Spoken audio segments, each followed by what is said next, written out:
ಅಲ್ಲ ಅದು ಅವ್ರು ಏನು ಹೇಳಿದ್ರು ಶುದ್ಧದು. ನಾವು ಏನಾದ್ರು ಮಾಡಿದ್ಕೊಳ್ಳಿ ಅದಕ್ಕೆ ವಿವಾದ ಹುಟ್ಟಿಸ್ತಾರೆ, ಅವ್ರ ಕೆಲಸನ ಅದೇ. ಅದಕ್ಕೆ ಮತ್ತೆ ನಮ್ಮ ಸರ್ಕಾರ ಪ್ರಾರಂಭ ಮಾಡಿದರೆ ಸ್ವಾಗತ ಮಾಡ್ತೀವಿ.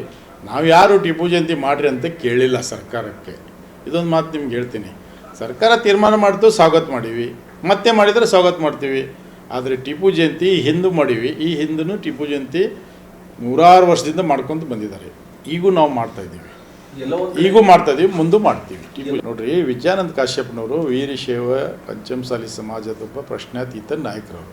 ವಿಶ್ವಗುರು ಬಸವಣ್ಣನವರ ತತ್ವ ಆದರ್ಶಗಳನ್ನು ಅವರು ಪಾಲನೆ ಮಾಡಿ ಇವತ್ತು ಈ ರಾಜ್ಯದಲ್ಲಿ ಒಬ್ಬ ಯಶಸ್ವಿ ಶಾಸಕರಾಗಿರ್ತಕ್ಕಂಥವ್ರು. ಅವರು ಕೇಳಿದ್ದಾರೆ, ಮಾಡಿರಿ ಏನು ತಪ್ಪೈತೈತಿ, ಟಿಪ್ಪು ಸುಲ್ತಾನ್ ಅವರು ದೇಶಭಕ್ತರು, ಮತ್ತೆ ಪ್ರಾರಂಭ ಮಾಡಿರಿ ಅಂತ ಕೇಳಿದ್ದಾರೆ. ಅವರು ತೀರ್ಮಾನ ಮಾಡೋದು ಸರ್ಕಾರ ತೀರ್ಮಾನ ಮಾಡಿದರೆ ಸ್ವಾಗತ ಮಾಡ್ತೀವಿ. ಏನು ಮಾಡ್ತಿತ್ತು ಇಲ್ಲ ನೋಡಿ, ಕೆಲವೊಂದು ಸೂಕ್ಷ್ಮ ವಿಚಾರ ಇರ್ಬೋದು, ಈಗ ಮಾಡ್ಬೋದು. ಈಗಾಗಲೇ ಬೆಳಕು ಚೆಲ್ಲಿದ್ದಾರೆ. ಮಾನ್ಯ ಮುಖ್ಯಮಂತ್ರಿಗಳು ಏನು ತೀರ್ಮಾನ ತೊಗೊಂತಾರೆ ಅದಕ್ಕೆಲ್ಲದಕ್ಕೂ ನಾವು ರೆಡಿ. ಮಾಡಿದರೆ ಸ್ವಾಗತ, ಮಾಡಲಿಲ್ಲ ಸಂತೋಷ. ನಾವು ಅದು ಮಾಡಿರಿ ಅಂತ ನಾವು ಯಾರು ನಮ್ಮ ಮೈನಾರಿಟಿ ಮಿನಿಸ್ಟರ್ ನೀನು ಸ್ಟೇಟ್ಮೆಂಟ್ ಮಾಡಿದ್ದಾರೆ, ಜಮೀರ್ ಅಹಮದ್ ಸಾಹೇಬರು, ಮತ್ತು ನಮ್ಮ ಮೈನಾರಿಟಿ ಹಿರಿಯ ನಾಯಕರು ಭಾಳ ಜನ ಸ್ಟೇಟ್ಮೆಂಟ್ ಮಾಡಿದ್ದಾರೆ. ನಾವು ಟಿಪ್ಪು ಸುಲ್ತಾನ್ ಜಯಂತಿ ಮಾಡ್ತೀವಿ ಅಂತ ಹೇಳಿಲ್ಲ, ನಾವು ಮಾಡ್ತಾಯಿದ್ದೀವಿ. ಎಲ್ಲ ಕಡೆಯೂ ಹಿಂದೂ ಮುಸ್ಲಿಂ ಕೂಡಿ ಮಾಡ್ತಾಯಿದ್ದೀವಿ.